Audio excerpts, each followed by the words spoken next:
Ito pa mga bossing ko, ang isa sa mga pinakamaganda rin na dalahin natin kahit saan tayo magtungo. Kasi ito po ay isa po ay ginagamit na mga pampaswerte, lalo-lalo na ang bigas, hindi po ito nawawala mga bossing. Halimbawa, maglilipat tayo ng bahay. Unang pasok sa bahay, hindi nawawala ang bigas. Ganon din po yung asin, tubig, at saka asukal. Ganon din po sa unang pasok sa ating negosyo, ito hindi rin ito nawawala. Or kaya po mga bossing ko, kung may ikakasal, ay ipaghahalo ang bulaklak at saka ito pong ating bigas para mas maging masagana ang pamumuhay ng mag-asawa. Ang bigas ay isa po hindi nawawala pagdating sa usapin ng pampaswerte. Ngayon po mga bossing, tatambalan po natin ito ng bawang. Kasi ang bawang ay isa sa mga blockbuster na pinaniniwalaan na napakaswerte mga bossing. Ito ay mabisang tambalan mga bossing ko na mabilis sumatak ng swerte lalo na sa pera. Kung naniniwala ka at nais po na lumebel up ang inyo pong swerte, ito isa sa mga pinaka-the best na dapat ay meron po tayo. Makakatulong po ito upang sa ganon ay magtuloy-tuloy ang pasok ng swerte at siksik-liglig at umabot maraming blessing ang dumating. Ngayon pa mga bossing, kung ikaw ay mahilig sa mga pampaswerte, very good po yan. Pero syempre, ito ay isang kap lamang para tayo maging matagumpay. Ang numero 1 po niyan, sipag at tiyaga at pananalig sa mahal ng Panginoon para kaagad nating makamit ang ating mga pinapangarap. At dahil sa akong nakaranas ng ganyan, masipag naman ako, matyaga ako, hindi ako nakakalimot magdasal. Kagaya na na-share ko nga po sa inyo, naglalakad pa ako ng paluhod sa may Baklaran sa ina ng awa ng Our Mother of Perpetual Help.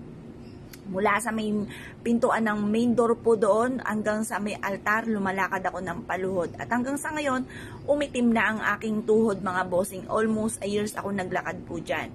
At humihingi po ako ng kahit isang pagkakataon lang at hindi ko ito sasayangin. Talagang sisipagan ko palalo. Gagawin ko ang the best ko mga bossing. Ngayon pa mga bossing, at ito hindi rin ako makapaniwala sa mga blessing na dumating. Kaya ito po yung tinambalan ko ng pampaswerte kasi ako nga po ay masipag, matyaga, hindi nakakalimot magdasal. Ako nga po ay lumakad pa ng paluhod pero dumating pa rin ang punto mga bossing ko na nawala na ako ng pamasahe papuntang Baklaran. Sabi sa akin ng mister ko, sa bahay na lang ako magdasal. Tapos mga bossing, ang isa sa mga dinagdag kong sangkap sa sipag at tiyaga at pananalig sa mahal na Panginoon mga bossing ko ay pampaswerte. Dito na pumasok ang pampaswerte. At yun nga po mga bossing ko, meron tayong pantaboy ng kamalasan, panghatak ng swerte para tuloy-tuloy ang swerte. Pero syempre, hindi mo aalisin ang numero 1 kung ang problema ninyo ay pera, sipag at tiyaga. Yan ang pinakamayor, sipag at tiyaga. Kung ikaw po ay gusto yung mansion na bahay, mansion din ang pagkayod. Kung gusto nyo po mga bossing ko ng maraming sasakyan, marami din ang kayod. Ngayon po mga bossing, magsimula tayo sa sipag at tiyaga, diskarte, pananalig sa mahal na Panginoon at pampaswerte. Makakamit nyo po kung ano man ang inyong mga pinapangarap. Magugulat ka sa mga blessing na darating. Kung isa ka sa mga naniniwala, dalhin nyo ito palagi mga bossing. Simple lang naman, kukuha ka lang sa bigasan ninyo ng konting bigas, tapos kukuha lang din ikaw ng sariwa na bawang. At ito po ay pagsasabayin ninyo, tapos magwi-wish ka bago umalis ng inyong tahanan, magdadasal ka, nagabayan po kayo, at kayo po iswertihin kung saan man kayo tutungo. Ganun lang naman po mga bossing, at ugaliin nyo po yan ang pagdadasal.